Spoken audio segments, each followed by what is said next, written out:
A deputada federal Érica Cocai tem enfrentado uma das maiores campanhas difamatórias dos últimos tempos. Em um vídeo extensamente difundido nas redes sociais, a fala da deputada é entrecortada criminosamente, dando a entender que ela é a favor do incesto. No vídeo em questão, a deputada fala sobre direitos humanos a partir da sua formação profissional. A deputada em questão é psicóloga. No vídeo extensamente difundido, a fala da deputada não parece fazer nenhum tipo de conexão lógica com o Eduardo Cunha. Por conta disso, resolvi pesquisar o real contexto do vídeo e era exatamente o oposto. A deputada fala sobre a importância de se respeitar os direitos humanos, inclusive em momentos de extrema violência, como nas guerras. A deputada já se manifestou nas redes sociais, afirmando que irá processar seus caluniadores.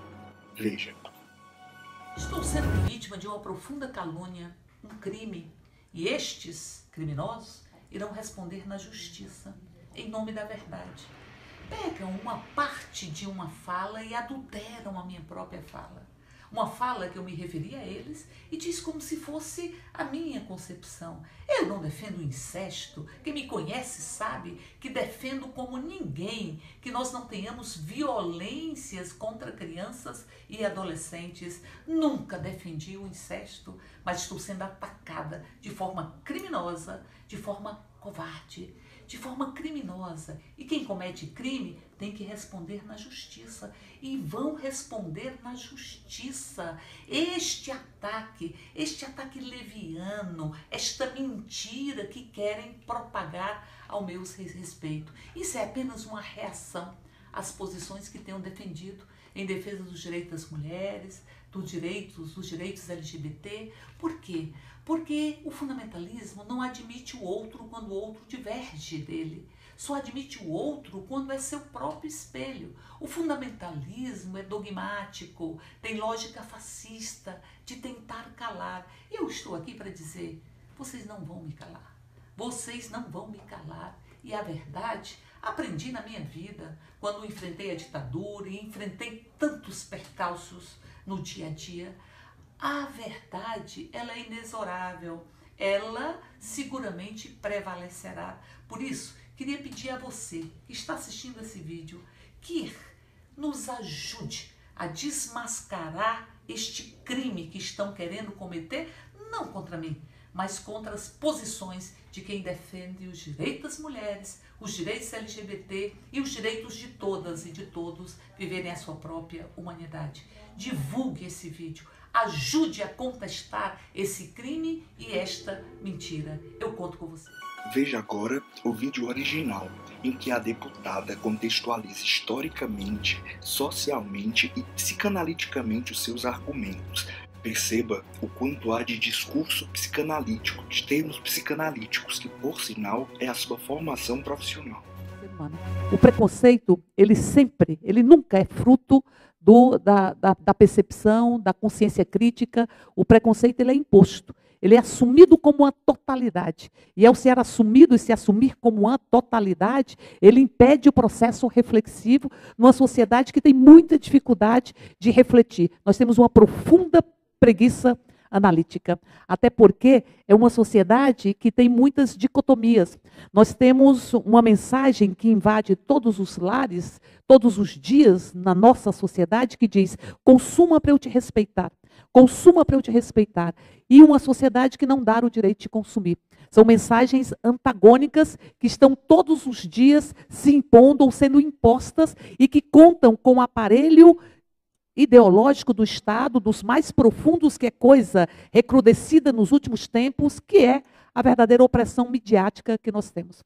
Nós temos uma mídia que não só captura a percepção política da própria vida, mas captura o sagrado, captura o desejo, impõe e derrama os desejos. Desejo é condição de gente, é construção humana.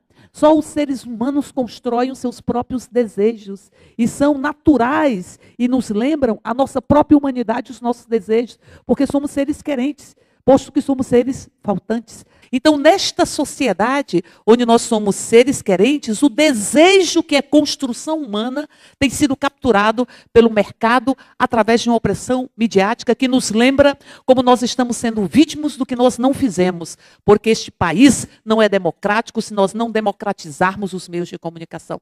Se nós continuarmos com os meios de comunicação que se derramam todos os dias nas nossas casas, capturando o sagrado, o desejo, a percepção da vida, a percepção capturando a nossa capacidade reflexiva. Então, nós temos uma sociedade que tem sofrimento psíquico. É uma sociedade que estimula o sofrimento psíquico. Por isso, os meninos que estão em situação de conflito com a lei, eles o estão para seguir um ditame que é derrubado e derramado nas suas casas todos os dias. Eles estão em 85% por infração contra o patrimônio, para conseguir objetos pessoais, para conseguir droga, porque o consumismo ele é um irmão siamês do próprio processo de consumo abusivo das drogas ou da síndrome de drogadição. É a busca incessante de um prazer que foi construído, não foi refletido, não foi sopesado, não foi construído nas nossas relações de pele, comunitárias e familiares. Foi imposto como ditames do próprio mercado. Por isso que são inesgotáveis. Inesgotáveis. E essa busca da plenitude que se vem através das drogas é a busca de uma plenitude que não se realiza de forma permanente. É a mesma coisa do consumo. O consumo ele é inesgotável. Se hoje se consome isso, amanhã é outra coisa, e é outra coisa, e é outra coisa. Se hoje é a boneca Barbie, amanhã é o marido da Barbie, o namorado da Barbie, o filho da Barbie, a banheira da Barbie, e é inesgotável.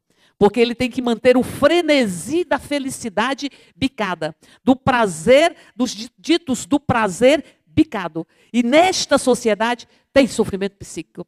Tem sofrimento psíquico. E a sociedade com sofrimento psíquico e com dificuldades e precariedade nas políticas públicas, ela vai gerar fundamentalismo. Porque as pessoas buscam uma forma de fugir do seu próprio sofrimento, que é inerente às relações sociais, onde o ser humano é coisificado, onde o ser humano é mercantilizado, e onde os fenômenos humanos são mercantilizados e são coisificados, inclusive o processo eleitoral, que é coisificado, mercantilizado, e aquele Congresso Nacional é um grande balcão de negócios onde se perpetua uma lógica corrupta, porque enquanto a corrupção for considerada fenômenos de grupos de uma forma discricionária, como nós estamos vendo no país, instrumentos de dominação de grupos neste país, enquanto for considerado um processo individualizado e não uma lógica de instituições não democráticas e instituições que nos lembram o colonialismo,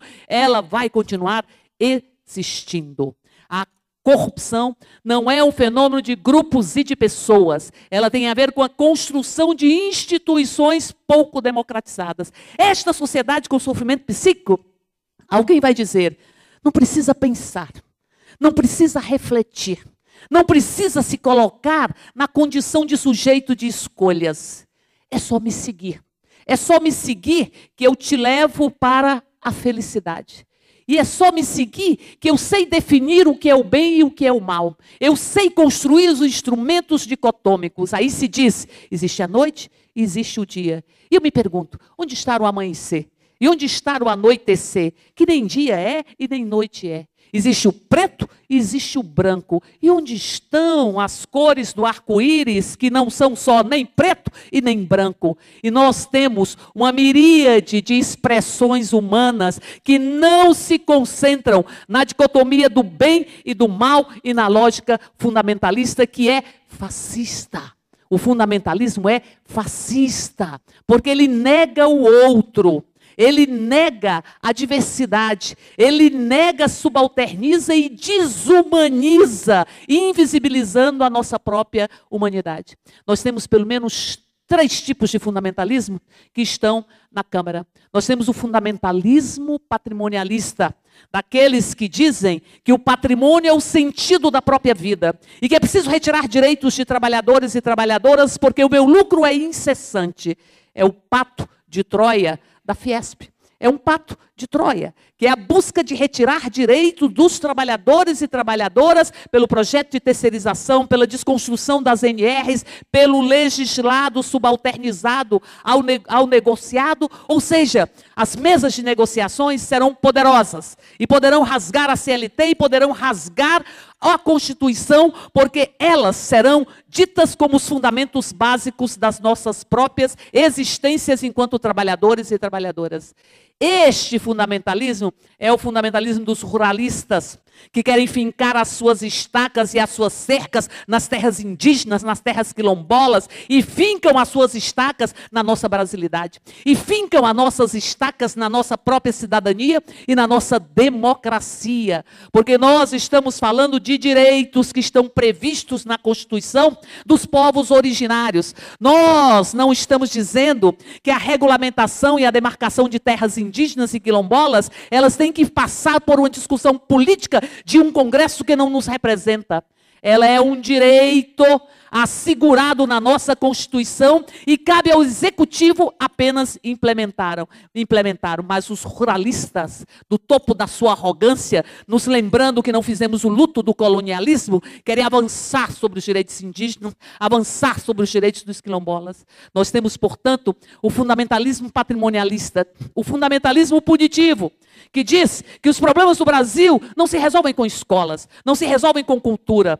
Os problemas do Brasil se resolvem com grades e balas. Grades e balas, grades e balas. Não importa se temos a 4ª maior população carcerária do mundo. Não importa se a sociedade, com o recrudescimento penal e o rol de crimes hediondos, ela não se tornou menos violenta. Não importa. Importa encarcerar, como diz Foucault. O problema não é apenas que o sistema prisional, ele não reintegra a sociedade. É que ele é feito para não reintegrar. Ele é feito para apartar. Ele é feito para invisibilizar. Ele é feito para alimentar a preguiça analítica que faz com que grande parte da sociedade, que sabe que o sistema carcerário não reintegra, quer colocar lá os meninos de 16 anos, depois de 14, depois de 12, e o relator da PEC 171, que não tem esse número à toa, a PEC 171, da redução da maioridade penal, ele chegou a dizer que há que se identificar na concepção se o menino será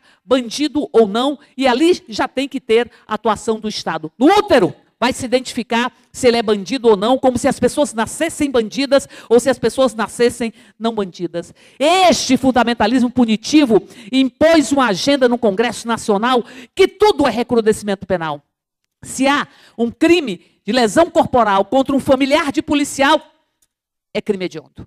E aí nós vamos construindo o crime hediondo como uma norma, e a exceção é o que não é hediondo. E vamos alimentando uma sede da sociedade de ter acesso às ruas e às noites e não ter medo de sair nas ruas e nas noites. E vai se alimentando e respondendo a este sentimento com as propostas fast food de recrudescimento penal. E por fim nós temos o fundamentalismo religioso, que quer romper a laicidade do Estado e que incomoda a escola. Mas como incomoda a escola? Porque a escola é política de gente inteira. Não é o braço quebrado, não é a garganta inflamada, é a pessoa. E a pessoa vai se carregando. E a pessoa, ao se carregar, ela carrega a sua ancestralidade. Ela carrega ainda as possibilidades dos que ainda nem chegaram. É diálogo de gente. E é a política que está em todo canto. Se tem igreja em todo canto, se tem bar em todo canto, também tem escola em todo canto. Também tem escola em todo canto. E é a política que mais dialoga com a sociedade, que mais dialoga com a comunidade, que mais dialoga com a família, que mais dialoga com as expectativas e com os sonhos ou com a ausência deles. Por isso, eles querem romper a laicidade do Estado e implementam uma construção de ideologia de gênero que ela é uma tentativa de sair do discurso essencialmente religioso e fazer a ponte com o discurso ideológico da extrema-direita neste país. Porque eles dizem, defender a família patriarcal é defender é defender a sociedade de classe. Porque se destrói a família patriarcal, se destrói a propriedade e se destrói a própria sociedade de classe, remontando a análise de Engels da história, da origem da sociedade, do Estado, da propriedade, da família. E aí se destrói, se constrói uma anarquia. E essa anarquia vai invadir e enfrentar a ordem e os tabus. Por isso será uma sociedade incestuosa. Aí se constrói uma discussão que a partir da família patriarcal, da eliminação da família patriarcal, nós construímos uma sociedade incestuosa. Porque, penso eu, porque demorei para entender isso, penso eu, que há uma discussão de que, como eu nos tabus mais universais, o tabu do incesto, se eu construo a anarquia e eu destruo a ordem, eu também vou destruir um dos tabus mais universais da humanidade, que é o tabu do incesto. E vão construindo a concepção de ideologia de gênero para promover o diálogo entre os fundamentalismos que foram articulados em grande medida por Eduardo Cunha. Eduardo Cunha articulou os fundamentalismos dentro da Câmara. Eduardo Cunha puxou a agenda fundamentalista, deu centralidade a ela e fez com que esses setores se empoderassem. E nós fomos vendo os ovos de serpente. Fomos vendo os ovos de serpente. E nós não entendemos que ovo de serpente a gente enfrenta. A gente não ignora. Se nós ignorarmos os ovos de serpente, nós vamos acordar cheio de serpentes. E nós fomos vendo o absurdo se esgueirar, o absurdo levantar a cabeça, e fomos, na nossa maioria, nos calando, ignorando e menosprezando o absurdo. Não dá para menosprezar o absurdo, porque tem razão Nelson Rodrigues, o absurdo perdeu a modéstia. O absurdo perdeu a modéstia, o absurdo está desnudo, está saltitando dentro dos corredores do Congresso Nacional, mostrando a precariedade da nossa democracia.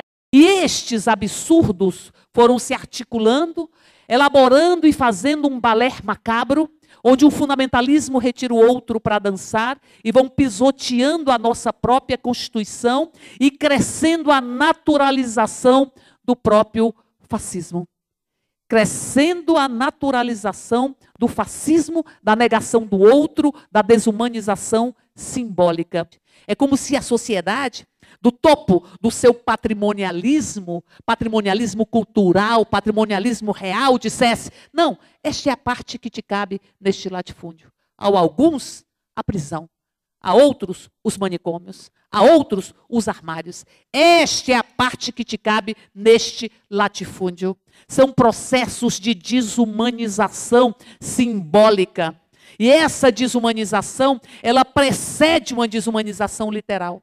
Esses quase 60 mil brasileiros e brasileiras que morrem todos os anos vítimas de violência. Esses brasileiros e brasileiras, na sua grande maioria jovens e jovens negros, extermínio de uma geração. É a reedição dos holocaustos, que o Brasil teima em não reconhecê-los, porque não reconhecemos o holocausto dos navios negreiros, o holocausto dos manicômios. Nós temos manicômios como o de Barbacena, que assassinaram 60 mil pessoas, onde ali a maioria das pessoas que estavam naquele manicômio não tinham sofrimento psíquico ou transtorno mental. Eram mulheres, mães solteiras, eram pessoas com deficiência, eram homossexuais, transexuais, que ali eram transportados no trem chamado trem dos doidos. Não é à toa que Basaglia dizia: isto é um holocausto, quando conheceu o Hospital Colônia de Barbacena, um manicômio. São os holocaustos construídos nas suas unidades totais para poder apartar, para poder eliminar a condição da própria vida. Por isso, romper a desumanização simbólica é fundamental para que nós tenhamos uma sociedade de paz. De paz. Não são as grades que trazem a paz. Não são as balas que trazem a paz. Não são as algemas que trazem a paz. O que traz a paz é desconstruir a desumanização simbólica e entender que o outro tem os mesmos direitos que você tem. Que o outro tem o direito àquilo que está na Declaração Universal das Pessoas Humanas, onde se tentou fazer o luto dos fornos crematórios da Segunda Guerra Mundial. Todo ser humano nasce livre. Todo ser humano nasce livre e igual em dignidade e em direitos. E quando falamos em dignidade, nós estamos falando de algo que perpassa todos os momentos. E estamos falando de direitos humanos que perpassam e superam a própria cidadania. Porque cidadania nós falamos em deveres e direitos. Direitos humanos nós falamos em dignidade humana. Ainda na guerra é preciso manter a dignidade humana. Ainda na guerra não é permitido torturar. Ainda na guerra não é permitido assassinar-se crianças, mulheres, enfim, civis. Ainda na guerra, os princípios dos direitos humanos, eles têm que ser preservados. Isso é estruturante e deveria estar na agenda nacional. E nós fomos nos esgueirando, nós fomos nos desviando, nós fomos nos calando, na nossa grande maioria, inclusive no nosso próprio governo.